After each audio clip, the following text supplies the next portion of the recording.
one of my most anticipated titles for 2018, just released today, March 23rd, and I want to talk about it. So in this Ranzini Spotlight, we are going to be talking about A Way Out from Hazelight and Electronic Arts. It is an EA original game that retails for $30. I'm playing on the Xbox One X, but you can also play it on the PS4 and the PC. There are some Xbox One X enhancements. You can either choose to prefer the frame rate or prefer the resolution, so there is that. And you might know this game from a little speech that Joseph Ferris gave at the Game Awards when he uttered F the Oscars. So did the game live up to my expectations? Is it worthy of playing? All that good stuff. We're going to talk about it right now. What is going on, guys? Randall Thor 19, the man with the million, back again with another video. And as I mentioned, A Way Out is $30. But because it is forced co-op, whether in local or online, you can't play it by yourself, they do let you play the game for free if you know somebody who bought the game, effectively making the title $15. So that is a pretty cool little feature they have going on there. So if you know somebody who bought it, you can kind of mooch your way into playing the entire game for free. And is it worth playing? You're goddamn right it is. So what do you do in A Way Out? Well, it's a pretty simple game, basically. It's a co-op adventure, kind of in the style of Telltale game, maybe, or even Life is Strange. But what sets it apart from those type of games, and what really makes it shine, is the co-op nature. You see, in most co-op games that you play online, you have the entire screen to yourself, which is the way I like it. I remember playing Halo back in the day, Halo 2, and playing local co-op. You always got half the screen, and I always hated that. But because this game is such a co-op focused experience, they decided to split the screen in half, no matter if you're playing locally at home or online. So if you're playing online, like I did with my buddy Sam, I was playing as Vincent and he was playing as Leo, you can always see both characters on screen at a time. Well, not always, because there are some nice cinematic tricks that they use with the camera that make the game even like kind of more cinematic. But it's an interesting take, because I thought I wouldn't enjoy that aspect of having half the screen taken away from me. Like I wanted the full, 45 inches of my TV on my character. But I gotta say, the split really works in this favor. And it's because it's a story told about two characters.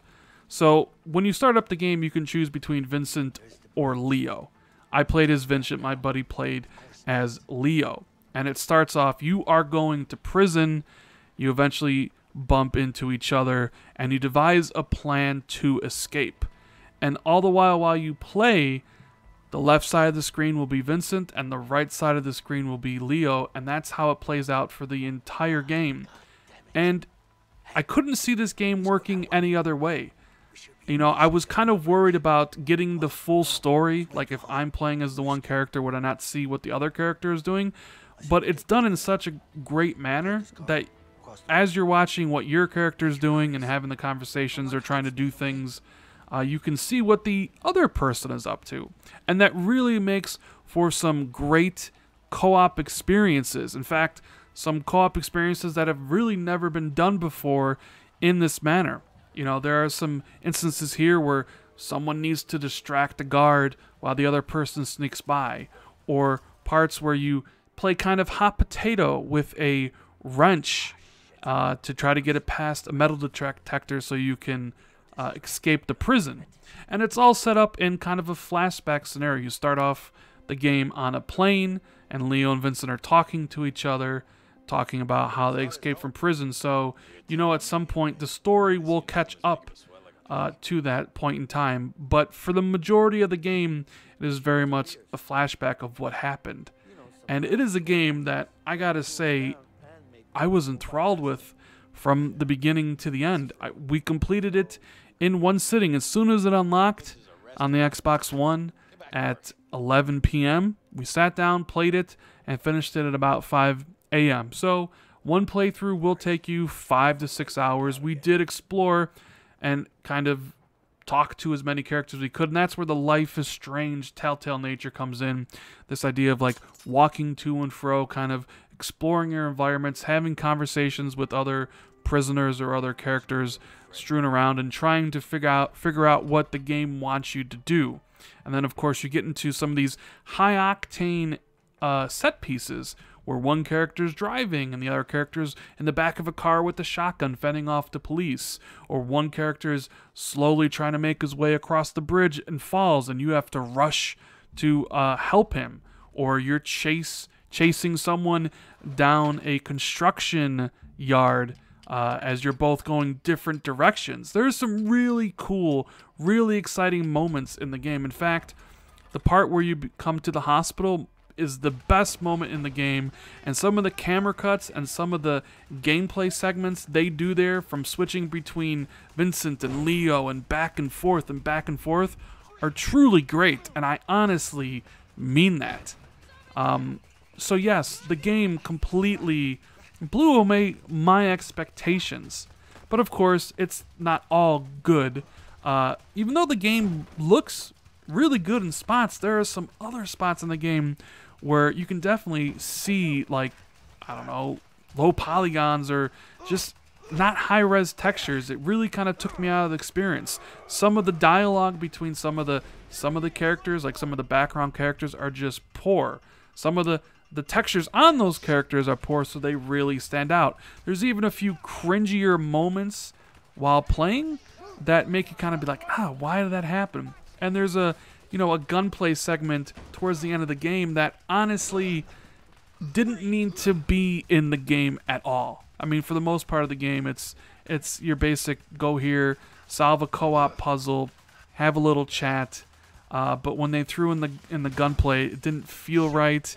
But I mean, for the most part, I have nothing but praise for this game, and it seems like a natural evolution from Brothers: A Tale of Two Sons, which is what the studio did previously and what Joseph Fares did before. If you remember that game, you controlled two brothers, one on the left stick and one on the right stick.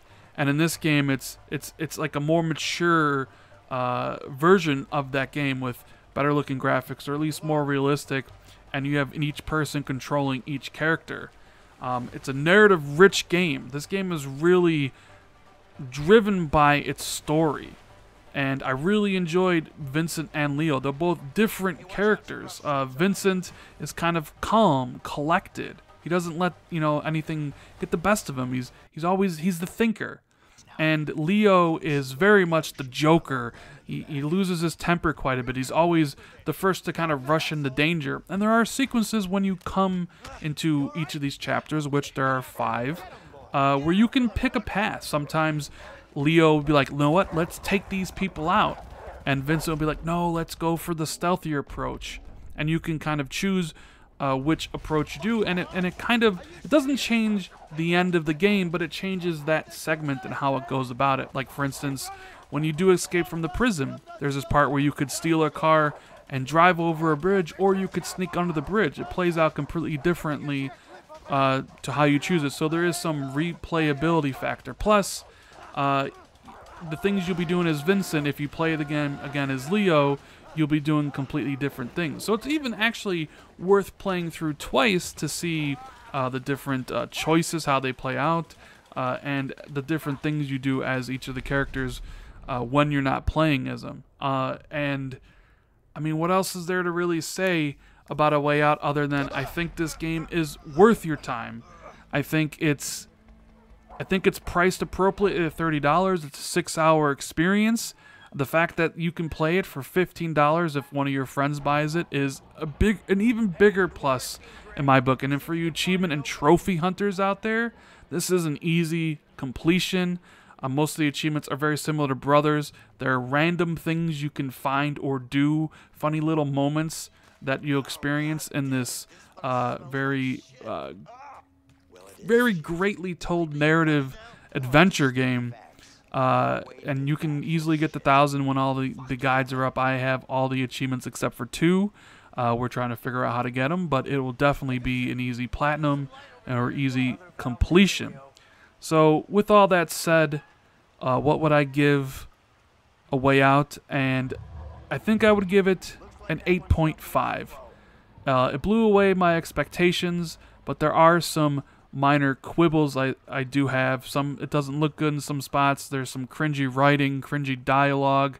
And also, the network connection is kind of always on screen at certain times. You'll see it in the bottom right-hand corner, and it's kind of flashing yellow or flashing red. That kind of took me out of the experience, and I wish it wasn't included, so my eyes wouldn't be drawn to it. But I highly recommend you guys check out A Way Out, especially if you're a fan of Brothers. It has a great narrative, a great story. Don't read anything about this game. Go into it blind. The ending was very much kind of out of nowhere and unexpected, but amazing nonetheless. I don't want to spoil it for anybody, so I don't want to elaborate.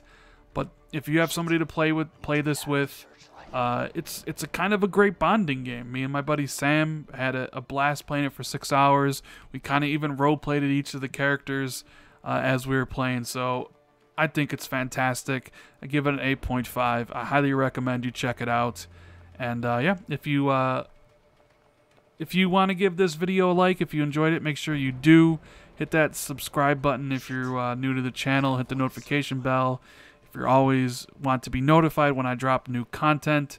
Leave a comment below if you're going to play this game, because I'm really interested in seeing what people think about A Way Out. Anyways, guys, that's the video. And I thank you so much for watching, and I'll see everyone in the next video. Later, guys.